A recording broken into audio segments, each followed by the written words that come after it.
Hello viewers, আসসালামু আলাইকুম। Bangladeshi ওমাম blogger পক্ষ থেকে আপনাদের সবাইকে ওয়েলকাম জানাচ্ছি।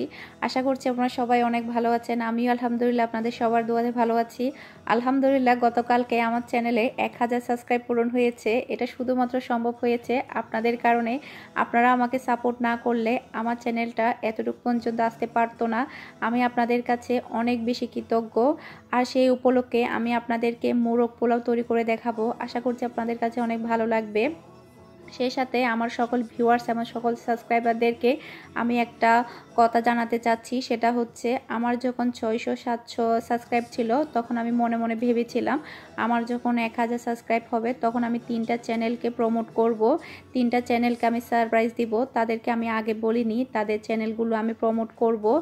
এই ভিডিওটা আপলোড হওয়ার পরে তারা জানতে পারবে তাদের চ্যানেলটা আমি প্রমোট করছি। আশা করছি সেই 3টা চ্যানেল আপনাদের কাছে ভালো লাগবে। আপনাদের কাছে আমি অনুরোধ করছি সেই 3টা চ্যানেল থেকে প্লিজ আপনারা ঘুরে আসবেন, তাদের চ্যানেলগুলো সাবস্ক্রাইব করবেন, তাদেরকে সাপোর্ট করবেন। এটা আপনাদের কাছে আমার অনুরোধ, প্লিজ আপনারা এই কাজটা করবেন। আমি যে চ্যানেলটা প্রমোট করছি সেই চ্যানেলটার নাম হচ্ছে লাইফ ব্লগ শান্তা। প্লিজ আপুর চ্যানেল থেকে আপনারা ঘুরে আসবেন, আপুকে সাপোর্ট করবেন। আমি আপুর চ্যানেলের লিঙ্কটা ডেসক্রিপশন বক্সে দিয়ে দিব, প্লিজ আপনারা আপুর চ্যানেল থেকে একটিবার ঘুরে আসবেন। দ্বিতীয় যে চ্যানেলটা আমি প্রমোট করছি সেই চ্যানেলটার নাম হচ্ছে বাংলাদেশি ব্লগার সাবরিনা নিসার। প্লিজ আপনারা সবাই আপুকে সাপোর্ট করবেন, আপুর চ্যানেল থেকে আপনারা একটিবার ঘুরে আসবেন। আপুর চ্যানেলের লিঙ্কটা আমি ডেসক্রিপশন বক্সে দিয়ে দিব। নাম্বার যে চ্যানেলটা আমি প্রমোট করছি সেই চ্যানেলটার নাম হচ্ছে ফুরকান ব্লগস। প্লিজ ভাইয়াকে আপনারা সাপোর্ট করবেন, ভাইয়ার চ্যানেল থেকে একটিবার আপনারা ঘুরে আসবেন। ভাইয়ার চ্যানেলের লিঙ্কটা আমি ডেসক্রিপশন বক্সে দিয়ে দিব। আশা করছি 3টা চ্যানেলই আপনাদের কাছে অনেক ভালো লাগবে। এখন আমি মোরগ পোলাওটা তৈরি করে নিব। এর জন্য আমি এখানে নিয়েছি হচ্ছে 6 পিস চিকেন লেগ পিস। আমি প্রথমে চিকেন লেগ পিসটাকে খুব ভালোভাবে ধুয়ে পানিটা ঝরিয়ে নিয়েছি। শুধু যে লেগ পিস দিয়ে মোরগ পোলাওটা তৈরি করতে হবে এমন কোনো কথা নেই, চিকেনের অন্যান্য পার্ট দিয়ে কিন্তু মোরগ পোলাওটা তৈরি করা যায়। এখন আমি চিকেনটা ম্যারিনেট করে রাখবো আধা ঘন্টার জন্য। চিকেনটা কিন্তু ম্যারিনেট করে রাখলে কিন্তু খেতে অনেক টেস্টি হয়। এখন আমি দিয়ে দিব 4 টেবিল চা চামচ পরিমাণ টক দই।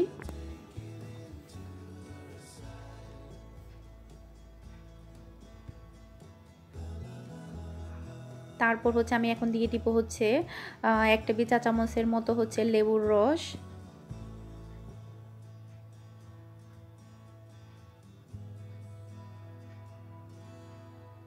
তারপর হচ্ছে আমি এখন দিয়ে দিব হচ্ছে স্বাদ মতো লবণ। স্বাদ মতো লবণ বলতে খুবই সামান্য পরিমাণ দিতে হবে। এখন আমি এটাকে খুব ভালোভাবে মাখিয়ে নিব। আপনারা চেষ্টা করবেন মোরগ পোলাওটা তৈরি করার আগে আধা ঘন্টা আগে কিন্তু চিকেনটা একটু ম্যারিনেট করে রাখতে চেষ্টা করবেন, এতে করে কিন্তু চিকেনটা অনেক বেশি টেস্টি হয়। এখানে আর কিছুই দেওয়ার প্রয়োজন নেই, জাস্ট টক দই, তারপরে হচ্ছে লেবুর রস, লবণ, এতটুকু দিলেই হয়ে যাবে। বাড়তি কোনো মশলা দেওয়ার প্রয়োজন নেই। আমি একদম ইজিভাবে আপনাদেরকে তৈরি করে দেখাবো। আশা করছি আপনাদের কাছে অনেক ভালো লাগবে। খুব বেশি আমি মশলা ইউজ করব না, কারণ মোরগ পোলাওর মধ্যে খুব বেশি মশলা ইউজ করলে মোরগ পোলাওর অরিজিনাল কালারটা থাকে না। যত কম মশলা ইউজ করা যায় ততই ভালো। এটা আমার ম্যারিনেট করা শেষ। এখন আমি এটাকে 1 ঘন্টার জন্য ঢাকনা দিয়ে ঢেকে রেখে দিব।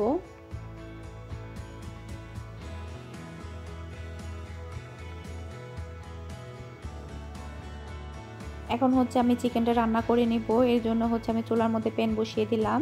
এখন আমি এর মধ্যে দিয়ে দিচ্ছি হচ্ছে তেল।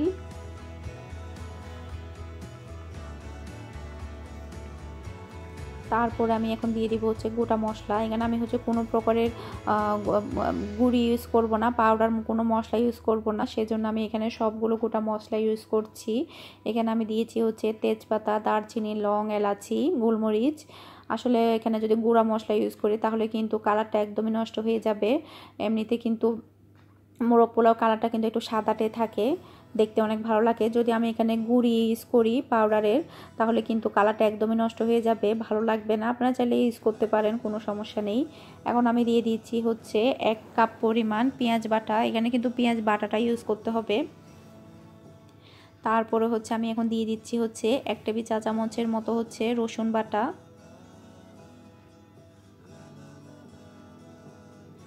তারপরে হচ্ছে আমি দিয়ে দিচ্ছি হচ্ছে 1 টেবিল চা চামচের মতো হচ্ছে আদা বাটা। আদা রসুন তারপর হচ্ছে পেঁয়াজটাকে আমি এখন খুব ভালোভাবে কষিয়ে নেব, যাতে করে কোনো প্রকারের কাঁচা ফ্লেভারটা না থাকে। এটাকে আমি খুব ভালোভাবে কষিয়ে নিলাম। এখন হচ্ছে আমি ম্যারিনেট করা চিকেনগুলো দিয়ে দিচ্ছি।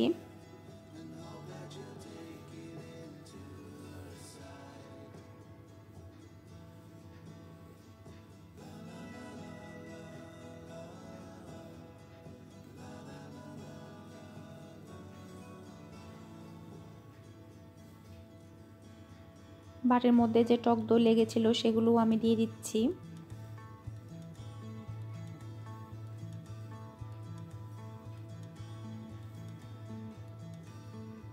এখন আমি একটু মিশিয়ে নেব। আমার কথার মধ্যে যদি কোনো প্রকারের ভুল ত্রুটি হয়ে থাকে প্লিজ সবাই ক্ষমা দৃষ্টিতে দেখবেন। আসলে আমি খুব বেশি গুছিয়ে কথা বলতে পারি না, কেমন যেন লাগে। তারপরেও আমাকে অনেক আপুরেরই বলে যে আপু তোমার কথাগুলো শুনতে অনেক ভালো লাগে, তুমি অনেক সুন্দর করে গুছিয়ে কথা বলো। আসলে জানি না আমি কিভাবে কথা বলি, আমার কাছে মনে হয় কি আমার ভয়েসটা, আমার কথাগুলো অনেক বেশি জঘন্য। আমাকে গতকালকে একটা আপু কমেন্ট করেছে, আপুটা বলছে আপু তোমার রান্না থেকে তোমার কথাগুলো শুনতে বেশি ভালো লাগে। আসলে এই কথাটা শোনার পরে আমার অনেক ভালো লেগেছে। আসলে সুনাম শুনতে কার না ভালো লাগে। এখানে হচ্ছে আমি দিয়ে দিয়েছি হচ্ছে কাজু বাদামের পেস্ট। আমি এখানে হচ্ছে 10 থেকে 12টা কাজু বাদামকে ব্লেন্ডারে পেস্ট করে নিয়েছি। কাজু বাদামটা দিলে কিন্তু খেতে অনেক ভালো লাগে, অনেক টেস্টি হয়। তারপর হচ্ছে আমি স্বাদ মতো লবণটাও দিয়ে দিয়েছি। এখন আমি এটাকে খুব ভালোভাবে মিশিয়ে নিব। ভালোভাবে মিশিয়ে নিলাম। এখন আমি 2 থেকে 3 মিনিটের জন্য একটু ঢাকনা দিয়ে ঢেকে রাখবো।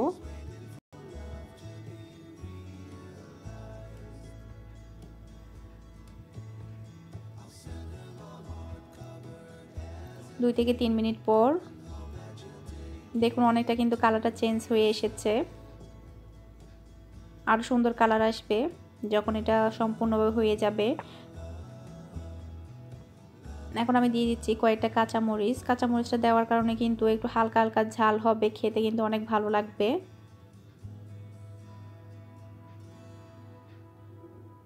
এখন হচ্ছে আমি চিকেনটাকে খুব ভালোভাবে কষিয়ে নিব।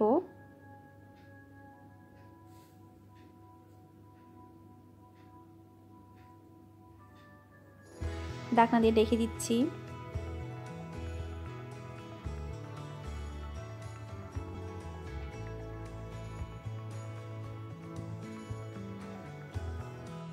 আমার চিকেনটা সম্পূর্ণভাবে হয়ে গিয়েছে, দেখতে পাচ্ছেন খুবই সুন্দর একটা কালার এসেছে। যদি আমি এখানে যদি গুঁড়া মশলা ইউজ করতাম তাহলে কিন্তু কালারটা এরকম আসতো না, একটু কালচে কালচে হয়ে যেত। সেবিধে আমি এখানে কোনো প্রকারের গুঁড়া মশলা ইউজ করিনি, কালারটা যাতে একটু সুন্দর থাকে। খুবই সুন্দর একটা কালার এসেছে। এরকম কালার আসলে কিন্তু মোরগ পোলাওটা খেতে অনেক ভালো লাগে, দেখতেও কিন্তু অনেক ভালো লাগে।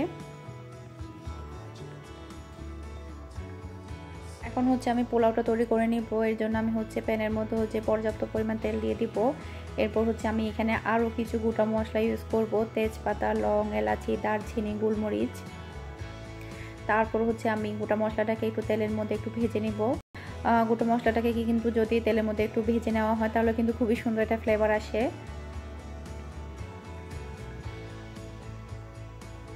একটু ভেজে নিলাম। এখন হচ্ছে আমি দিয়ে দিব হচ্ছে হাফ কাপের মতো হচ্ছে পেঁয়াজ কুচি।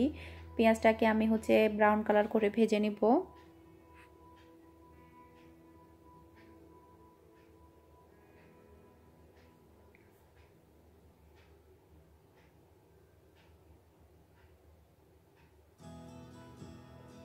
পেঁয়াজটাকে ব্রাউন কালার করে ভেজে নিলাম। এখন আমি দিয়ে দিব হচ্ছে পোলাও চাল।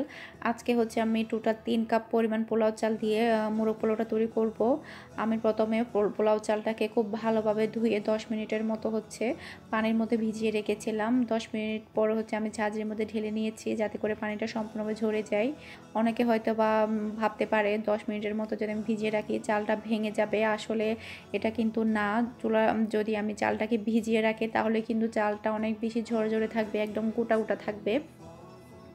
এখন হচ্ছে আমি চুলাটাকে লোতে রেখে আমি চালটাকে খুব ভালোভাবে ভেজে নেব। যত বেশি চালটা ভাজা হবে পোলাও চালটা তত বেশি, পোলাও ভাতটা তত বেশি পারফেক্ট হবে।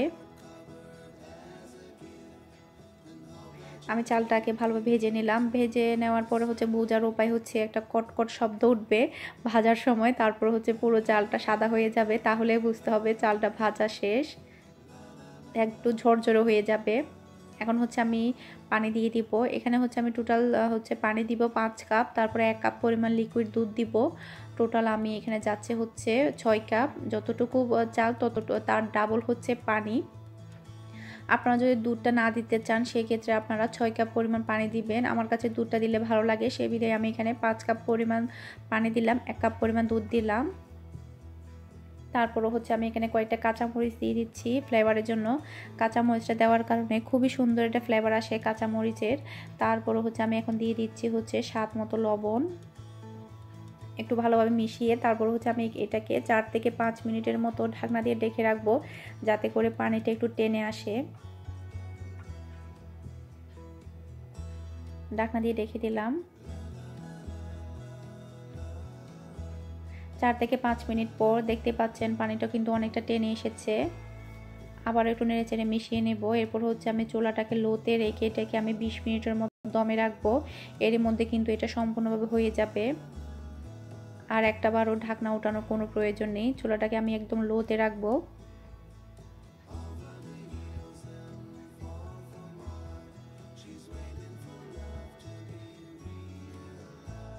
টোটাল হচ্ছে 20 মিনিট পরে ঢাকনাটা উঠিয়ে নিলাম। আমার ভাতটা সম্পূর্ণভাবে হয়ে গিয়েছে। একটু নেড়েচেড়ে মিশিয়ে নিব। দেখে নিশ্চয়ই বুঝতে পারছেন কতটা ঝরঝরে হয়েছে ভাতটা। আপনারা আমার রেসিপিটা ফলো করে একটিবার ট্রাই করতে পারেন, আশা করছি আপনাদের কাছে অনেক ভালো লাগবে। এখন হচ্ছে একটু ভালোভাবে উপর থেকে নিচে হচ্ছে একটু নেড়েচেড়ে মিশিয়ে নিব।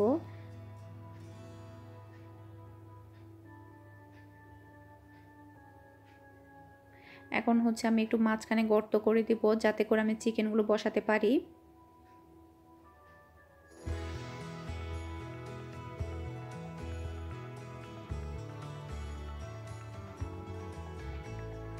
তারপর হচ্ছে আমি এখন চিকেনগুলো দিয়ে দিব। চিকেনগুলো দিতে দিতে আমি আপনাদেরকে আবারও বলে রাখছি, প্লিজ আমি যে 3টা চ্যানেলের কথা আপনাদেরকে বলেছিলাম সেই 3টা চ্যানেল থেকে আপনারা ঘুরে আসবেন, তাদেরকে আপনারা সাপোর্ট করবেন। আসলে আপনাদের সাপোর্ট আমাদের জন্য অনেক বেশি জরুরি। আসলে সাপোর্ট না পেলে কাজ করতে ভালো লাগে না। একটা ইউটিউবার অনেক বেশি কষ্ট করে একটা চ্যানেলের পিছনে, যদি সাপোর্ট না পায় তাহলে কিন্তু কাজের আনন্দটা আসে না। প্লিজ সবাই আমাকে যেভাবে আপনারা সাপোর্ট করেছেন, প্লিজ আপনারা ওই 3টা চ্যানেলকেও সাপোর্ট করবেন। সেই সাথে বাকি যে চ্যানেলগুলো আছে সবগুলো চ্যানেলকে আপনারা সাপোর্ট করবেন। আপনাদের সাপোর্ট এবং ভালোবাসা আমাদের জন্য অনেক বেশি জরুরি। এখন হচ্ছে আমি মাংসগুলো দিয়ে দিলাম। তারপর হচ্ছে নিচ থেকে একটু চালগুলো মাংসের উপরে উঠিয়ে দিব। আর এখনও যারা আমার চ্যানেলটি সাবস্ক্রাইব করেনি তারা প্লিজ আমার চ্যানেলটি সাবস্ক্রাইব করে নেবেন। আপনারা আমার ভিডিও দেখেন, তারপর হচ্ছে অনেক ভালো, নিশ্চয়ই আমার ভিডিওগুলো আপনাদের কাছে ভালো লাগে, কিন্তু সাবস্ক্রাইব করেন না অনেকে। প্লিজ আমার চ্যানেলটি সাবস্ক্রাইব করে নেবেন। মাংসের উপরে হচ্ছে আমি এখন ভাতটা উঠিয়ে দিলাম। এরপর হচ্ছে আমি এটাকে আবারও একটু চুলাটাকে লোতে রেখে প্রায় 10 মিনিটের মতো দমে রাখবো। এরপর হচ্ছে আমি এখানে কয়েকটা ডিম দিব। মোরগ পোলার মধ্যে সাধারণত হোটেলগুলোতে ডিম দেওয়া হয়, সেদ্ধ ডিমগুলো বসিয়ে দেওয়া হয়, সেই বিধায় আমি দিলাম। এটা অপশনাল, না দিলেও চলে, রেস্টুরেন্টে দেওয়া হয়, সেই বিধায় আমিও দিলাম। এখানে হচ্ছে আমি 3টা ডিম দিলাম, বসিয়ে দিলাম মাঝখানে। এরপর হচ্ছে আমি ঢাকনা দিয়ে ঢেকে রাখবো। তারপরও হচ্ছে আমি এখানে হচ্ছে ফ্লেভারের জন্য 1 টেবিল চা চামচের মতো হচ্ছে গোলাপ জল দিব। গোলাপ জলটা দেওয়ার কারণে কিন্তু ফ্লেভারটা অনেক শাহি শাহি একটা ফ্লেভার আসবে। এখন হচ্ছে আমি 10 মিনিটের মতো একটু দমে রাখবো।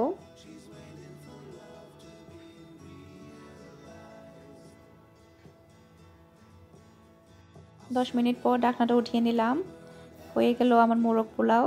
খুবই সুন্দর একটা ফ্লেভার আসছে, খেতেও মাশাআল্লাহ অনেক টেস্টি হয়েছে। আপনারা আমার রেসিপিটা ফলো করে বাসায় একটিবার ট্রাই করতে পারেন, আশা করছি আপনাদের কাছে অনেক ভালো লাগবে।